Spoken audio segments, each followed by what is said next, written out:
एक मैं वो जी ये जेंडर से मुताल्लिक एक फिल्म है, बार बार उस पे अमेज़न पे वो आ रहा, क्या बोलते हैं, ट्रेलर आते रहता है। कौन सा फिल्म है? वो लड़की पायलट बन के इंडिया पाकिस्तान की जंग में जाके, कुछ फिल्म का नाम है, आलिया भट्ट रहते सर फिल्म। कौन सा की फिल्म है? तो नीरजा सर, हाँ? नीरजा नीरजा नीरजा सर। नहीं, नीरजा में तो पायलट वो रहते हो, एयर होस्टेस रहते हो ना। नीरजा नहीं, पायलट की बात कर रहा हूँ मैं, कोसे पायलट, वार पायलट। हाँ गुंजन सक्सेना। हाँ, गुंजन ऐसा कुछ मूवी है, वो एक्चुअली रियल स्टोरी है कहते वो।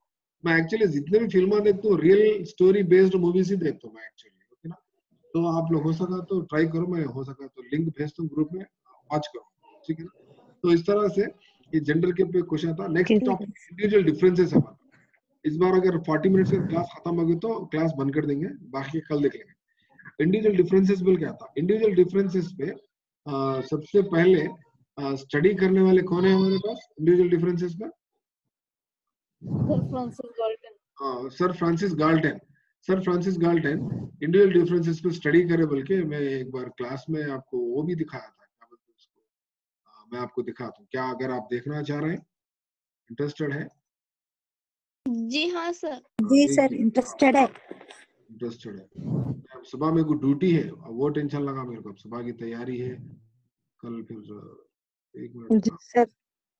एक मिनट, मेमोरी टेक्निक्स कहाँ है? हाँ, कल यहाँ भी है। लेते सर क्लास। जी जी, इसमें है, देखिए ये स्लाइड में आपको मिलता दिख रहा आपको? स्लाइड ओपन हुआ? अभी नहीं सर।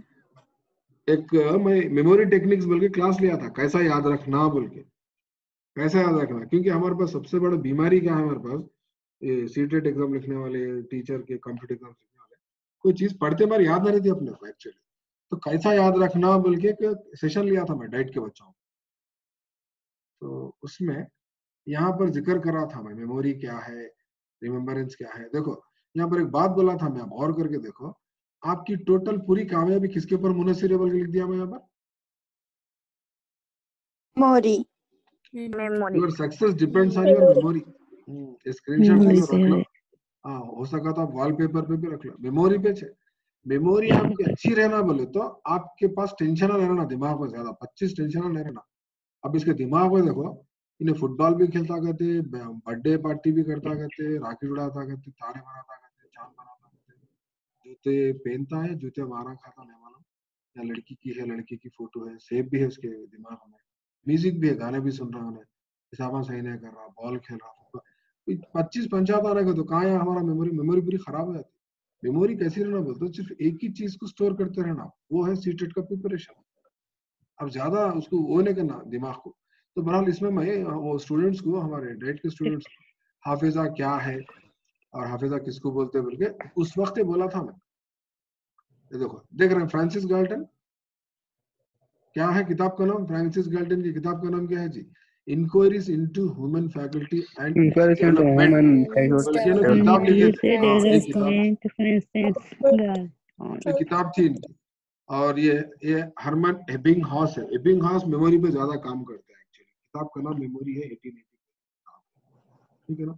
और उसके बाद ये रिमेम्बरेंस कैसा रहता, क्या है, ये सारी चीजें मैं कभी इंशाल्लाह याद दिला, कभी हम कितनी चीज को दिल में याद रखते, याद रखने के तरीके क्या, क्यों बोलते, वजूहात क्या है, ये टेक्निक्स क्या है, पूरे 21 टेक्निक है मेरे पास, ये कभी इंशाल्लाह हम जिक्र करेंगे इसका इंशाल्लाह, ठीक है ना। तो बहरहाल हम यहाँ क्या देख रहे थे बोले तो, ये इंडिविजुअल डिफरेंसेस देख रहे थे। इंडिविजुअल डिफरेंसेस के माने क्या है बोले तो, जैसा आपके हाथ के 5 उंगलियां एक जैसे नहीं है, उसी तरह क्लास में पूरे बच्चों का जहानत एक जैसी नहीं रहती, रफ्तार एक जैसी नहीं रहती। इंडिविजुअल डिफरेंसेस है थे, ये नेचुरल प्रोसेस है। दुनिया बने जब तक दुनिया खत्म हो तक, घर में, क्लास में, सोसाइटी में, हर जगह आपको इंडिविजुअल डिफरेंसेस देखने को मिलता। घर में बस बच्चे, एक बच्चा फैन डालेंगे बोलता, एक बच्चा फैन नहीं डालना बोल के लड़ते हैं, एक बच्चा ये चैनल देखेंगे, दोनों वो चैनल देखेंगे, ये फिल्म देखेंगे, वो फिल्म देखेंगे, इन्हों गुलाब जामुन बना बोलते हैं ना, कद्दू की खीर बना बोलते हैं, नहीं तो बहरहाल कुछ तो भी चलते रहते ना, ताहरी बना बोलते हैं, बिरयानी बना बोलते हैं, हर एक अलग अलग सोच ख्याल रहते। तो लर्निंग में भी लर्नर्स हमारे इसी तरह के रहते, कोई फास्ट कोई स्लो रहता। तो वो डिफरेंसेस को समझना है। डाइवर्सिटी ऑफ लैंग्वेज, अच्छा, इंडिविजुअल डिफरेंसेस की बुनियाद क्या है? लैंग्वेज की बुनियाद पे वो लोग डिफरेंस रहते हैं, कास्ट की बुनियाद पे, जेंडर की बुनियाद पे, कम्युनिटी की बुनियाद पे, रिलीजन की बुनियाद पे, ठीक है ना। बाज बच्चे शर्मीले रहते, बाज बच्चे एकदम घरेलू रहते, बाज बच्चे आवारा रहते, बाज बच्चे ओपन रहते, हर एक अलग अलग रहता है। वो इंडिविजुअल डिफरेंसेस के बेस पे आपको क्वेश्चंस आने के चांसेस रहते हैं। तो इंडिविजुअल डिफरेंसेस दो किस्म का होता है, एक इंटर इंडिविजुअल डिफरेंसेस, एक इंट्रा इंडिविजुअल डिफरेंसेस, दो रहते हैं। तो यहाँ पर याद रख लो, इंट्रा इंडिविजुअल डिफरेंसेस बोलते अपने में आप में जो फर्क रहता है ना, उसको इंट्रा इंडिविजुअल डिफरेंस बोलते हैं। मिसाल के तौर पे राजू बोल के एक लड़का है, राजू बोल के लड़का क्या बोलते हैं, उसको म्यास बहुत इजी है और सोशल बहुत टफ है उसके लिए, तो उसको क्या बोलते हैं? इंट्रा इंडिविजुअल डिफरेंस बोलते हैं। समझ रहे हैं बात को? अंदरूनी अपने में आप, उसको क्रिकेट बहुत पसंद है और उसको फुटबॉल पसंद है, इस तरह से, ठीक है ना। तो उसमें जो अंदर उसके अकेले तन्हाई में, उसके अकेले में जो डिफरेंस दिख रहा है, उसको intra individual difference, inter individual difference बोलते। क्या मालूम? राजू को म्यास अच्छा आता, रामू को सोशल अच्छा आता। समझ रहे हैं बात को? दो में अगर डिफरेंस हम देख रहे हैं, इसको फुटबॉल पसंद है तो उसको क्रिकेट पसंद है, उसको क्या बोलते हैं? बोलते इंटर इंडिविजुअल डिफरेंस बोलते, इंटर इंडिविजुअल डिफरेंसेस बोलते, ठीक है ना। तो इस तरह से दो किस्म के डिफरेंसेस पाए जाते हैं, सारे इंडिविजुअल डिफरेंसेस को मद्देनजर रखते हुए बच्चों को आपको पढ़ाना है। समझ गए कॉन्सेप्ट? कुछ डाउट है तो पूछो इंडिविजुअल डिफरेंसेस। सर ये और एक बार बोलिए सर, इंट्रा इंट्रा इंडिविजुअल बोलते डिफरेंस। अपने में आप, यानी एक बच्चा है राजू नाम का, उसको मैथ्स में बहुत फास्ट है, उन्हें सोशल में वीक है, मैथ्स फास्ट है, लैंग्वेज में वीक है। समझ रहे हैं? उसको इंट्रा बोलते हैं। इंटर बोले तो राजू मैथ्स में अच्छा है, रामू बोलते तो सोशल में अच्छा है, उसको मैथ्स नहीं आती, इसको सोशल नहीं आती, उसको क्या बोलते हैं हम? इंटर बोलते। दो बच्चों में अगर डिफरेंस देख रहे हैं तो इंटर बोलते हैं, और एक ही स्टूडेंट में डिफरेंस देख रहे हैं तो इंट्रा बोलते हैं। समझ गया ना? Any doubt? जी सर, तो ये नो इंडिविजुअल डाउट। डिफरेंसेस पे थोड़ा क्वेश्चन आ सकते हैं, समझना है कॉन्सेप्ट को, आपको समझ के, एक समझ के बहुत होशियारी से क्या करना है। सर वॉइस नहीं आ रही आपकी, हाँ, नहीं आ रही वॉइस स्लो हो गई। स्लो हो गई क्या? तो सर फ्रांसिस गैल्टन इस पे काम करते, ठीक है ना। अब इंटर इंडिविजुअल डिफरेंसेस क्या क्या रहते बच्चों के? तो बच्चों के इमोशनल, फिजिकल, साइकोलॉजिकल, सोशल, जो भी डिफरेंसेस देखते बच्चों में, तो वो सारे एग्जांपल्स, मिसाल के तौर पे इंट्रा इंडिविजुअल, अब बच्चों में कोई एक बच्चा फुटबॉल अच्छा खेलता तो कोई एक बच्चा क्रिकेट अच्छा खेलता, कोई एक बच्चा स्पोर्ट्स में अच्छा रहता, कोई बच्चा पढ़ाई में अच्छा रहता।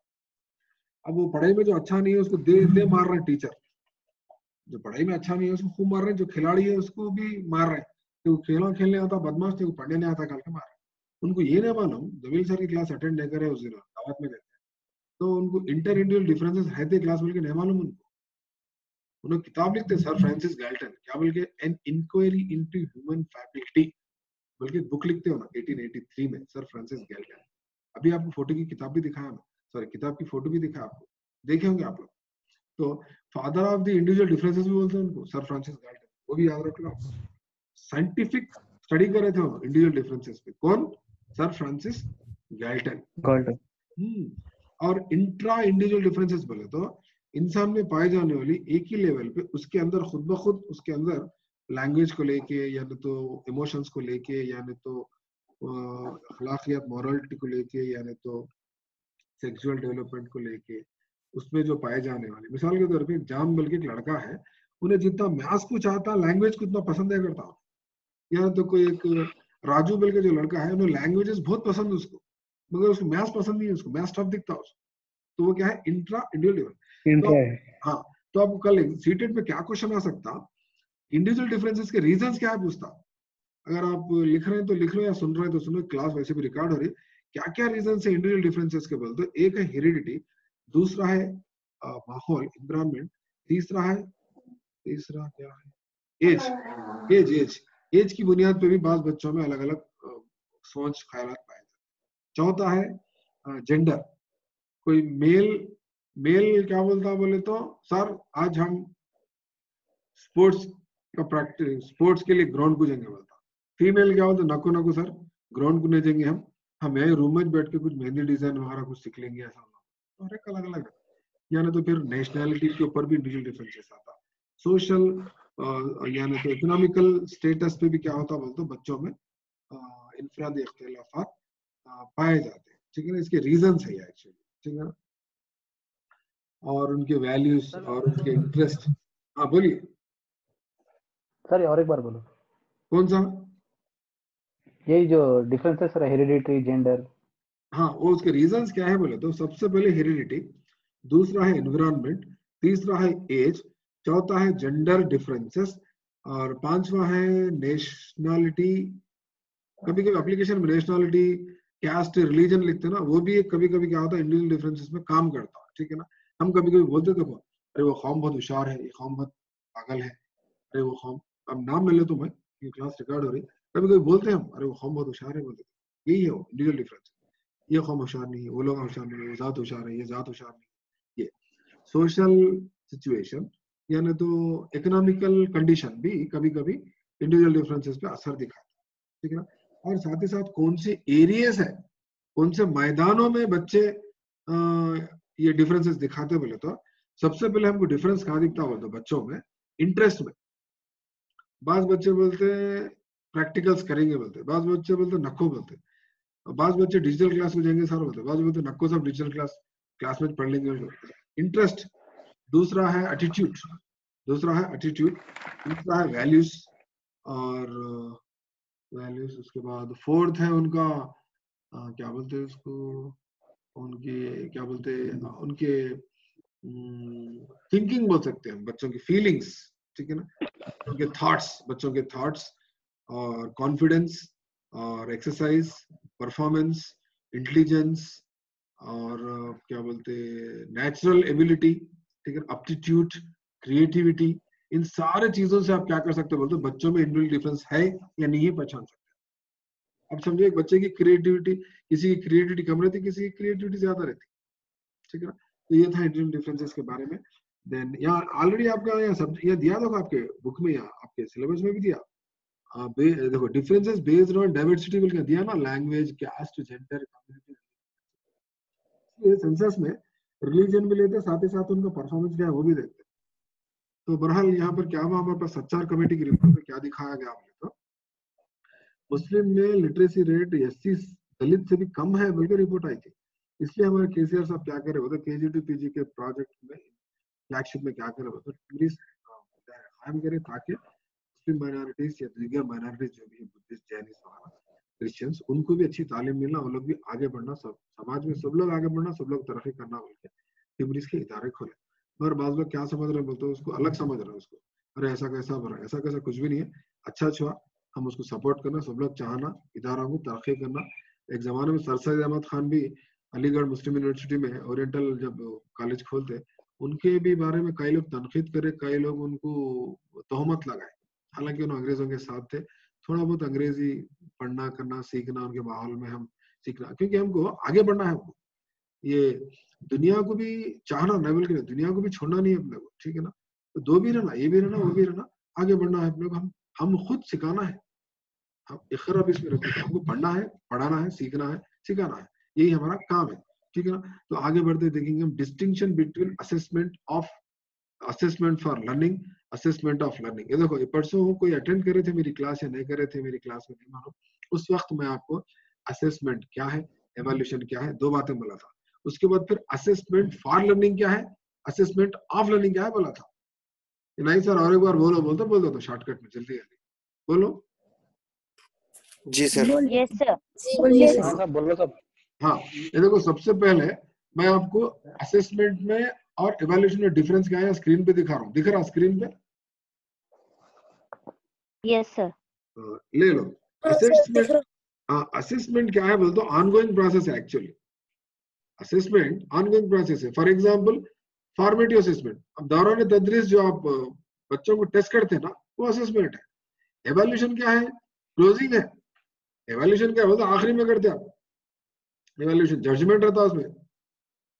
अब हम रफ लैंग्वेज में पुरानी लैंग्वेज में बोला होता पास फेल की बात करते हैं, ठीक है ना। तो उसके बाद असेसमेंट का यहाँ पर हम क्या करते बोलते हो, assessment pays attention to teaching and learning. Assessment में जनरली हम क्या करते बोलते हो, इंस्ट्रक्शंस पे ज्यादा और देते, मगर यहाँ एवोल्यूशन क्या है, फाइनल आउटकम है, हमारा फाइनल आउटकम है, ये याद रखिए। असेसमेंट जो होता beginning of inquiry, beginning of the inquiry बोल के बोल रहा है, यानी सिंपली असेसमेंट शुरू में तो एवोल्यूशन आखिरी में बोल के बोल। असेसमेंट डायग्नोस्टिक है, एवोल्यूशन जजमेंटल है। असेसमेंट फॉर्मेटिव हो सकता जो एफए है, एवोल्यूशन जो एसए हो सकता, समेटिव हो सकता। तो असेसमेंट और एवोल्यूशन को समझे नहीं समझे बोले तो मैं दूसरा और एक टॉपिक असेसमेंट ऑफ और फॉर लर्निंग वो सिखाया। असेसमेंट और एवोल्यूशन को समझे क्या? समझ गए सब। जी सर। अब आप क्लास में पढ़ाते पढ़ाते बच्चे को टेस्ट कर ले रहे हैं, वो असेसमेंट है, एवोल्यूशन है? असेसमेंट है सब। असेसमेंट है। एग्जाम्पल एफ असेसमेंट है। प्रोजेक्ट भी इसमें जाता। आप क्या कर रहे हैं, एक साल के बाद बच्चे को पास फेल रहे तो रिपोर्ट प्रमोट कुछ भी बोल दे रहे हैं, वो क्या है? Evaluation, final, summative. हाँ फाइनल, चलो समेटिव। अब आगे बढ़ेंगे, क्या था वो, ये assessment of learning, assessment for learning. अच्छा बोल रहा, जो भी सुन रहे किस्मत वाले कितने हैं, 45। देखो खड़े के पूरे विकेट, मैं बोले तो ये मामला सफर का रहता और सीरियसनेस का रहता, हालांकि मेरे को भी काम है। असेसमेंट ऑफ लर्निंग का है वो, यहाँ है असेसमेंट फॉर लर्निंग। बोलते मैं आपको इससे पहले सिखाया था, फार का मतलब बिफोर बोल के बोला था, याद है टेक्निक? शकील है क्लास में? फार बोलते बिफोर, ऑफ लर्निंग बोलते आफ्टर बोल के सिखाया था। मैं समझता हूँ उसके स्क्रीनशॉट्स भी होंगे आपके पास, नहीं? जी सर। हाँ, असेसमेंट डाइट के बच्चों को पढ़ाते हो, डाइट के बच्चों को क्लास लिया था ना परसों, स्पेशल क्लासेस। जी सर। जी जब बोला था असेसमेंट फॉर लर्निंग बोले तो टीचिंग से पहले फार को क्या करो, बिफोर बोल के लिख लो, असेसमेंट बिफोर लर्निंग। उसका और एक नाम क्या है मतलब, डायग्नोस्टिक एवोल्यूशन, डायग्नोस्टिक तशखीसी जांच, राइट? यानी फॉर एग्जांपल आप ऑब्जेक्टिव्स लिख लेते, एक बार एग्जाम में पूछा था, a teacher rights objectives, is it which assessment या व्हिच एवोल्यूशन बोला था? व्हिच एवोल्यूशन बोलते डायग्नोस्टिक एवोल्यूशन, व्हिच असेसमेंट बोला था असेसमेंट फॉर लर्निंग। टीचर क्या कर रहे थे, लेसन प्लान में ऑब्जेक्टिव्स लिख रहे थे, तो लेसन प्लान में ऑब्जेक्टिव्स असेसमेंट फॉर लर्निंग होता है या असेसमेंट ऑफ लर्निंग होता है? Assessment for learning. हाँ, कई को बोले तो पढ़ाने से पहले बच्चों की, पहले लिखते हैं। हाँ बच्चों का जो साबिका मालूमात करते हैं, प्रीवियस नॉलेज जो चेक करते हैं, उसको असेसमेंट फॉर लर्निंग बोलते हैं, ठीक है ना? असेसमेंट फॉर लर्निंग बोलता पढ़ाने के लिए आप क्या करते हैं, नाम बोलते बोलो ना सब। Diagnostic assessment for learning, diagnostic evolution, diagnostic test बोल सकते हैं। यानी बीमारी क्या है मालूम करने से पहले अपन क्या करते हैं, डायग्नोस्टिक करते हैं ना। हाँ, बीमारी मालूम करने के लिए जो टेस्ट करते हैं उसको डायग्नोस्टिक टेस्ट बोलते हैं। बच्चों की बीमारी से मुराद क्या है, मतलब कितने बच्चे कमजोर है, सही है, कितने बच्चे होशियार है, कितने बच्चे सुस्त है, मालूम करने के लिए हम क्या करते हैं तो प्रीवियस क्वेश्चंस पूछते, टेस्टिंग प्रीवियस नॉलेज, साबिका मालूमात की जानकारी, उसको हम क्या बोलते हैं असेसमेंट फॉर लर्निंग। अब असेसमेंट देख के क्या डिसाइड करते हैं उनका बोले तो आप वो लर्निंग कितनी है और लर्निंग कितनी जरूरत है डिसाइड करते हैं, उसको असेसमेंट फॉर लर्निंग बोलते हैं। समझ गया? Assessment for learning. और उसके बाद असेसमेंट ऑफ लर्निंग। ऑफ बोल क्या याद रख लो आप लोग बोले तो आफ्टर बोल क्या, आफ्टर बोल क्या याद रखो, आफ्टर, OFTER, आफ्टर, आफ्टर बोल के याद रखो, ठीक है ना? देखो यहाँ पर और एक फॉर लर्निंग में आप उसको टीचिंग कितने किस्म की होती है, टीचिंग हमारे पास टीचिंग के स्टेप्स मालूम, आप लोग इतने दिन से टीचिंग कर रहे हैं, टीचर्स है ना, तो बता सकते हैं how many phases are there in teaching? मैं इस पे लिख के बताया तो आपको क्या है हमारा वो पीपीटी। कहाँ है पीपीटी? आज पीपीटी में ज्यादा ना लिखा मैं, कहाँ है पीपीटी?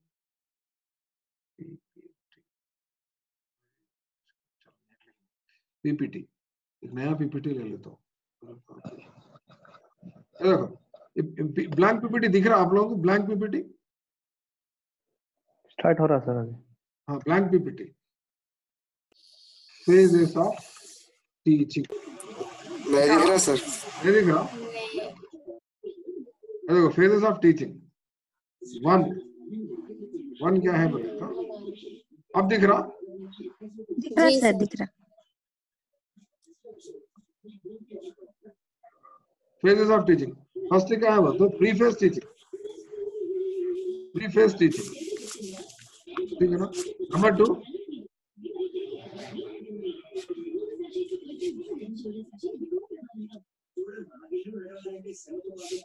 नंबर 3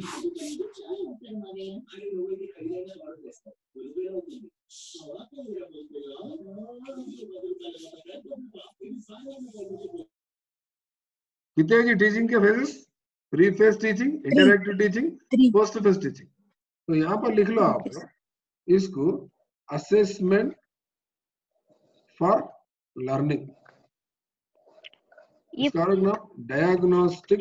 प्रीफेज टीचिंग मतलब प्लानिंग का है ना सर?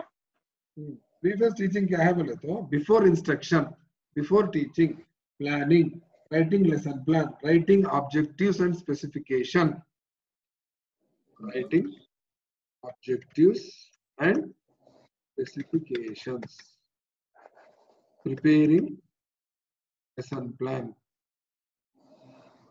ठीक है ना। इस तरह से ये चीजें हैं, समझ गए? प्रीफेस टीचिंग का मतलब।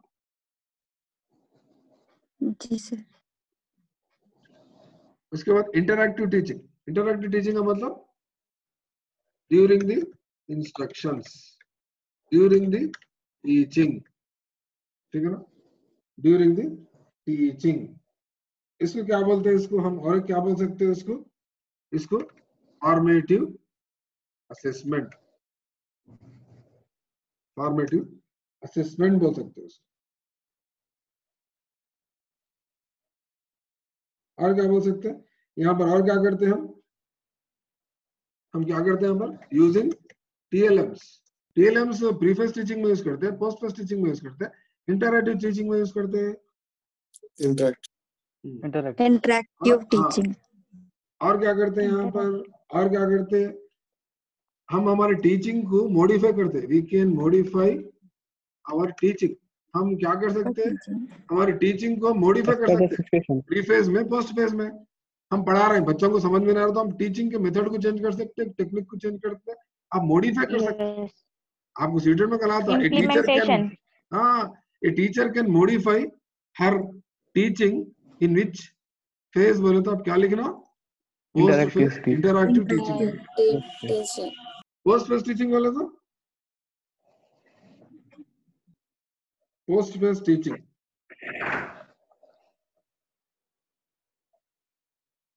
End of the teaching. और यहाँ पर असेसमेंट ऑफ लर्निंग, नहीं? और क्या लिख सकते हैं? Summative, summative assessment. देखो कितने नाम है इसके, नहीं? और क्या लिख सकते हैं इसको? हाँ, इसको क्या बोल सकते हैं हम? और क्या बोल सकते हैं हम? एवैल्यूएशन भी बोल सकते हैं इसको, एवैल्यूएशन भी बोल सकते हैं। अभी थोड़ी देर पहले देखे थे ना अपन एवैल्यूएशन में, एवैल्यूएशन भी बोल सकते हैं इसको। और क्या बोल सकते हैं इसको हम? क्या क्या करते हैं इसको? मेजरमेंट ऑफ अचीवमेंट भी बोल सकते हैं, या ना तो समेटिव भी बोल सकते हैं, या ना तो एंड ऑफ द टीचिंग बोल सकते हैं, एवैल्यूएशन बोल सकते हैं। इतने सारे नाम है, इतने सारे चीजें। पोस्ट फिर ग्रेडिंग में देते ना, ग्रेडिंग्स, ग्रेडिंग भी देने का यही है मरहला, ग्रेडिंग्स, ठीक है ना। तो ये है फेजेस ऑफ टीचिंग, याद रख लेते फेजेस ऑफ टीचिंग। तो यहाँ आपको क्या था बोलते? हाँ, ये स्क्रीनशॉट ले लो, मैं क्लोज कर रहा हूँ।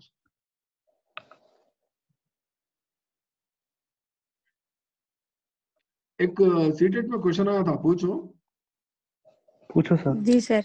हाँ, देखो, a teacher identifies difficulties and strength of the students in which stage, which phase बोल के पूछता हूँ। इंटरैक्टिव टीचिंग, पोस्ट फेज सब second phase. A student identifies difficulties and strengths of the students. अब बच्चों की डिफिकल्टी, बच्चों की खूबियां, खामियां कब मालूम करते हैं आप? प्रोग्नोस्टिक में पोस्ट फेस टीचिंग। नहीं, प्री फेस टीचिंग। अगर आप लिखना है तो इसमें लिख लो, आपके क्या बोलते ये इसमें, यहाँ लिख लो, यहाँ लिख लो आप,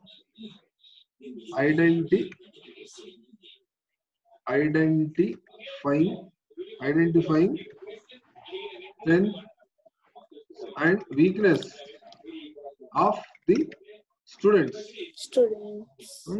प्लान बनाते वक्त देख के बनाते सही है। हाँ, बच्चों की कमजोरियां खूबियां कम मालूम है तो पूछ रहा हूँ ना आपको सवाल। तो कौन सा फेज है वो? प्री फेज टीचिंग, या नहीं तो और क्या बोल सकते हैं? प्री फेज बोल सकते हैं, नहीं तो असेसमेंट फॉर लर्निंग बोल सकते हैं। Assessment for learning. और एक सवाल आया था, और एक सवाल क्या था वो? तो एक टीचर को मालूम होगा आगे थे उनकी टीचिंग मेथड सक्सेस है या फेल है, बच्चे कितना सीखे बोल के मालूम होगा आगे थे। तो कौन सा फेज है पूछ रहा हूँ मैं? Post phase teaching. Post phase teaching में क्या मिलता? फीडबैक मिलता। यस, फीडबैक कहाँ मिलता? प्री फेज में मिलता, इंटरैक्टिव टीचिंग में मिलता, पोस्ट फेज टीचिंग में मिलता feedback. Post phase teaching. Post phase. बच्चों को और एक क्वेश्चन था, बच्चों को ग्रेडिंग्स अवार्ड करे गए थे, ग्रेड्स। Post phase teaching. बच्चों को ग्रेड दिए गए थे, प्री फेज में दिए, इंटरैक्टिव में दिए, पोस्ट फेज में दिए। Post phase teaching. और एक क्वेश्चन पूछूं? जी सर। राइट। बच्चों को कहते हैं टीचर क्या करे गए थे? मॉनिटर करे गए थे, monitor. Interactive teaching. Very good, super, होशियार हो गए आप। कब मॉनिटर करते हैं हम? बच्चों को पढ़ाते हो तो मॉनिटर करते हैं। इंटरैक्टिव टीचिंग का और एक नाम क्या है? FA, formative assessment. हम मॉनिटर करें तो जिनको मार्क्स दे सकते हैं ना एफए के। यस जी समझ गए कॉन्सेप्ट को? जी सर।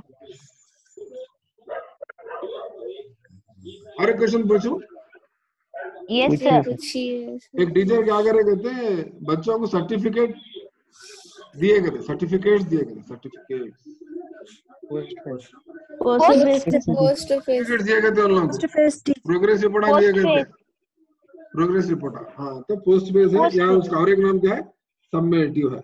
जजमेंटल किसमें आता? जजमेंटल असेसमेंट लर्निंग में आता। पोस्ट फेज सबमेटिव जजमेंटल पूरा एक ही चीज। Grading evaluation. ओके, मैं आपको और एक, अरे बाप रे 10 मिनट है, और एक लिख लो आप लोग, आपके नोटबुक में लिखना है। तो डायग्नोस्टिक इवैल्यूएशन का और एक नाम क्या है बोल दो? प्रिस्क्रिप्टिव बोलते हैं उसको, प्रिस्क्रिप्टिव। जान दो, माइंड लिख। ये डायग्नोस्टिक का और एक नाम क्या है बोल दो? डायग्नोस्टिक टेस्ट लिखे ना अपन, इसका नाम प्रिस्क्रिप्टिव भी है, प्रिस्क्रिप्टिव, ठीक है। और फॉर्मेटिव असेसमेंट का नाम, फॉर्मेटिव का है, फॉर्मेटिव असेसमेंट का और एक नाम क्या है बोले तो? डेवलपमेंटल, डेवलपमेंटल भी बोलते हैं। क्या बोलते हैं फॉर्मेटिव को? डेवलपमेंटल। पोस्ट फेज को क्या बोलते कहते हैं? सबमेटिव को। सबमेटिव को और एक नाम क्या है तो? जजमेंटल। जजमेंटल है, ये डेवलपमेंटल है। सर जरा कलर चेंज करो उसका। हाँ कर लो। डेवलपमेंटल है, और ये किधर लगा? वो भी लिखा हुआ मैं कहाँ? प्रिस्क्रिप्टिव। एक मिनट, प्रिस्क्रिप्टिव। एक काम करेंगे, इसको ऐसा बड़ा कर देंगे, फॉन्ट बड़ा करके इसका खारिज चेंज कर देंगे।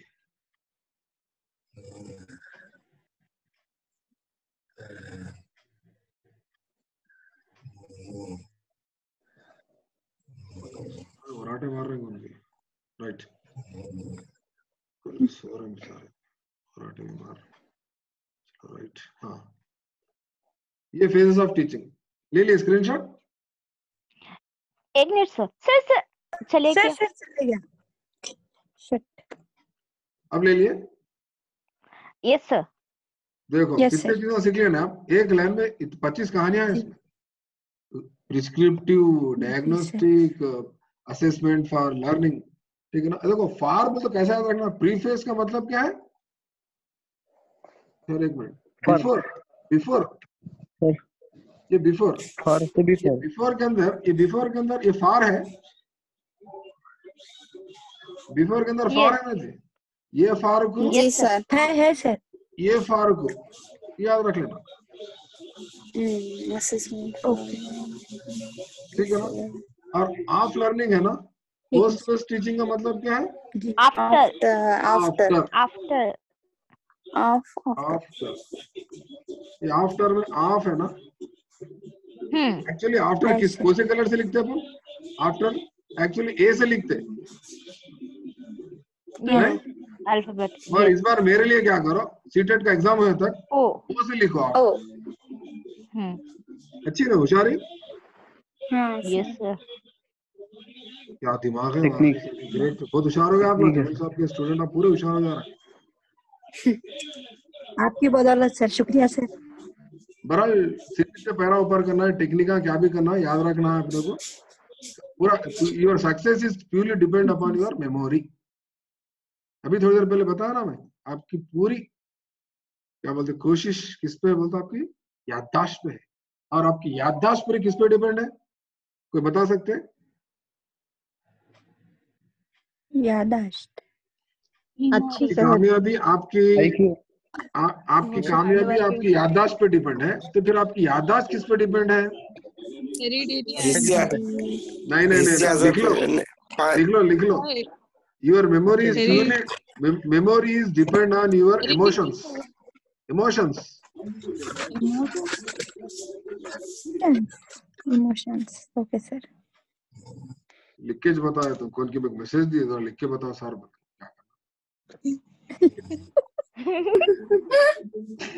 ज्यादा हंसना नहीं, बेचारा क्या प्रॉब्लम है? नहीं उनका क्या प्रॉब्लम है, किधर लिख के बताओ, बोले बता देंगे। देखो, your success depends on your memory, okay, your memory depends on your emotions, that too, which emotions? Positive emotions. Positive emotions क्या क्या है? हैप्पी, जॉय, ठीक है ना, एटसेट्रा। फन भी है, लिखो, फन भी लिखो, क्या भी लिखो, एटसेट्रा। इमोशंस कितने टाइप के रहते हैं? Emotions are two types, negative and positive. Positive, negative. Negative emotions को सीटेट का एग्जाम है तो नजदीक आने नहीं देना, राइट? जी ओके सर। मुस्कुराते हुए, खुश खुर्रम, मजे में। जरा रिक्वेस्ट कर लो घर में सबको, आपके साथ में वालों को, तुम्हारे हाथों में जोड़ते जरा मेरे नाम को रखो, एग्जाम होने तक थोड़ा बहुत सताओ, रखो, खुश रखो, खुश रहो। आप खुश, हम खुश बोल के बोला सबको, ठीक है? तो थोड़ा जहन अच्छा रहता, नहीं तो नेगेटिव इमोशंस में गए तो नेगेटिव के लफड़े क्या है बोलते, आपकी मेमोरी पूरी खराब हो जाती रहती। मेमोरी, नेगेटिव इमोशंस बोले तो सैड, लॉस मेमोरी और जेलस, ठीक है ना, और क्या है? क्राई, और क्या है? और क्या है? स्ट्रेस, एंग्जाइटी, टेंशंस, ये सब रहते हैं ना, पूरे नेगेटिव इमोशंस। ये नजदीक ध्यान देना है लोग, कब तक? सीटेट का एग्जाम होता है पूरा। गालियां में तो हंसते रहना, अपन की बोल के हंसते रहना। ठीक है। अरे नहीं, रोज गालियां में तो लड़ती थी, नहीं लड़ती, क्या बात है, परेशान दीवाने हो गए पूछते सर। तो उन्होंने क्या करते, बोले तो अम्मा कुछ तो लफड़ा दिख रहा है, क्या ऑब्जर्व करते, आप ऑब्जर्व करते हो रहा क्या होता है, जमील सर की क्लास अटेंड कर रहे हैं वहाँ, सुधर जा रहे हैं, तो उन्होंने भी मेरी क्लास अटेंड करना शुरू कर, उन्होंने सुधर जा रहे हैं। सर जरा ऊपर की स्लाइड्स शो करिए सर। Thank you. क्या भी बोले तो आप बेलन न उठाना, कुछ न करना, कुछ न बोलना, उनको मुस्कुराते से क्या हुआ इसको बोल के परेशान होते रहते, मुस्कुराते हुए चलना, हंसते चलना, मुस्कुरा के स्माइल देके जवाब देना, ठीक है? Yes sir. Right, next language and thought होगा, इंडिविजुअल डिफरेंसेस होगा, assessment of formulating appropriate questions for assessing readiness levels of learners, for enhancing learning and critical thinking in the classroom and for assessing learner achievement। यहाँ देखो, हम बच्चों में क्या रहता है, वो तो क्रिटिकल थिंकिंग बहुत रहती है उनके पास, ठीक है ना। तो क्वेश्चंस कैसे फॉर्मुलेट करते और उनको असेस कैसा करते, उनको आप उनके पास रेडीनेस के लेवल्स कैसा डेवलप करते, ठीक है ना, और उनकी लर्निंग को एनहेंस कैसा करते, एनहेंस बोल तो उनके इक्तिसाब में फरोग कैसा लाते, इक्तिसाब में तरक्की कैसा लाते। और क्रिटिकल थिंकिंग जो होती बच्चों की क्लासरूम में, हर एक की अलग अलग क्रिटिकल थिंकिंग रहती। तो क्रिटिकल थिंकिंग क्लासरूम में किस तरह रहती है बच्चों की, बच्चे कैसे सवालात करते, आप उनको कैसा पढ़ाते, वो लोग कैसा सीखते, किस तरह आप उनके अचीवमेंट को असेस करते। यानी यहाँ पर क्या होता, अब जनरली हमारे पास क्या होता बोले तो बच्चों को एक इम्तिहान लेते, उन लोग कुछ तो भी लिखे तो हम लाल पेन लेके रफा रफ जल्दी जल्दी राइटा मार देते, चलो इसको 80 डालो, इसको 90 डालो, इसको 85 डालो, पास फेल बोल के फेंक देते हैं। तो वो है क्या आपका तरीका असेस करने का, या नहीं तो आपका तरीका कुछ और है असेस करने का, तो कौन सा बेहतर है बल्कि पूछता आपको। पुराना तरीका क्या था, क्या कि एग्जाम लिखता, वो लाल पेन लेके राइट रंग मार के याद करते कौन, इन्हें बशीर, बशीर मेरे से अच्छा लड़ता, इसको मार्क्स कम डालो। इन्हें कौन है, समीर, समीर मेरी बात सुनता, इसको ज्यादा डालो। ऐसा होता ना, सूरत देख के मार्क्स डालते ना बहुत जगह। तो वो तरीका है जहाँ तो वाकई उनकी राइटिंग, उनकी एक्टिविटीज, उनके कॉग्निटिव डोमाइन, उनके साइकोमोटर डोमाइन, उनके अफेक्टिव डोमाइन, सारे करिकुलर नॉन करिकुलर, उनकी प्रेजेंटेशन, उनकी सारे चीजों को असेस करते। तरीके क्या है, उनका अचीवमेंट का मतलब क्या है, अचीवमेंट का मतलब क्या सिर्फ मार्क्स है, अचीवमेंट का मतलब सिर्फ याद करके जवाब देना है, अचीवमेंट का मतलब सिर्फ कुछ और है, अचीवमेंट का माने क्या है, अचीवमेंट क्या है, कैसा असेस करते हैं, सारे क्वेश्चंस आते हैं। यानी एक जनरल बात है एक्चुअली। आप वाकई हकीकत में आप एक अच्छे टीचर है, हकीकत में आप वाकई तारे ज़मीन पर फिल्म, वो जैसा उसमें वो वहां पर एक टीचर कैसा मेंटोरिंग, आमिर खान तो अब आप आमिर खान की बात नहीं है, तो मैं बहरहाल उसमें एक टीचर समझे आप, रानी मुखर्जी भी नहीं बोलता, मैं एक टीचर समझे हिचकी में। यानी तो इसमें आप देखो, आप और एक फिल्म है स्टैनली का डब्बा बोल के है, वो भी फिल्म देखो आप, उसमें टीचर्स कौन कैसे, बहुत सारे मूवीज है हमारे पास। तो आप गौर करना क्या है बोलते हो, आप कैसा उनको क्वेश्चंस कैसा फ्रेम करते, फॉर्मेट करते, क्वेश्चन पेपर कैसा बनाते, सही तरीका क्या है, सही ढंग क्या है, ये सारी चीजों को लेकर के आता बोलते हो, आपको एक क्वेश्चन आए तो आ सकता। क्रिटिकल थिंकिंग को लेकर, क्रिटिकल थिंकिंग का मतलब क्या है बोलते, बच्चा अलग अलग अंदाज में, अलग अलग तरीके से उन्हें सोचता, अलग अलग अंदाज में आंसर देता, और आपको राइट है रॉन्ग है बोलने का भी आपको हक नहीं है एक्चुअली।